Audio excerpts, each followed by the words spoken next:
اگه میخواین مشتری جذب شما باشه، جای دیگه نره، به قول خودمون جلد شما باشه، باید یه کاری بکنی، یه حس خوبی بهش بدی تو خدماتت، چه قبل از فروش چه پس از فروش، که اصلا اگه بره جای دیگه هم رقیب پیش رقیب شما حالش خوب نباشه، یعنی اصلا احساس بکنه که هیچ کی مثل داوودی نمیشه.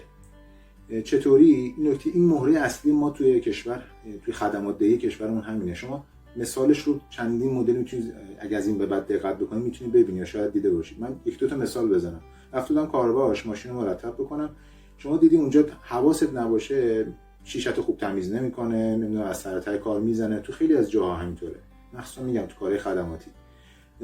باغبون اومده تو حیاطمون باغ مرتب بکنه، هی باید بهش بگی یا اینجا اینجوریه، یعنی از خودش یا ایده نداره یا این کاره نیست یا داره از سر ته کار میزنه.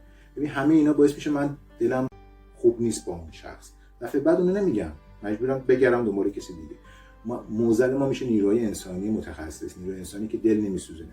بس گوهر نایاب ما تو کشور الان اینه، آدم صادقی که متخصص باشه، دلش بسوزه. اگه این ستا رو شما داشته باشید، شک نکن مشتری جای دیگه نمیره و پابند شما میشه.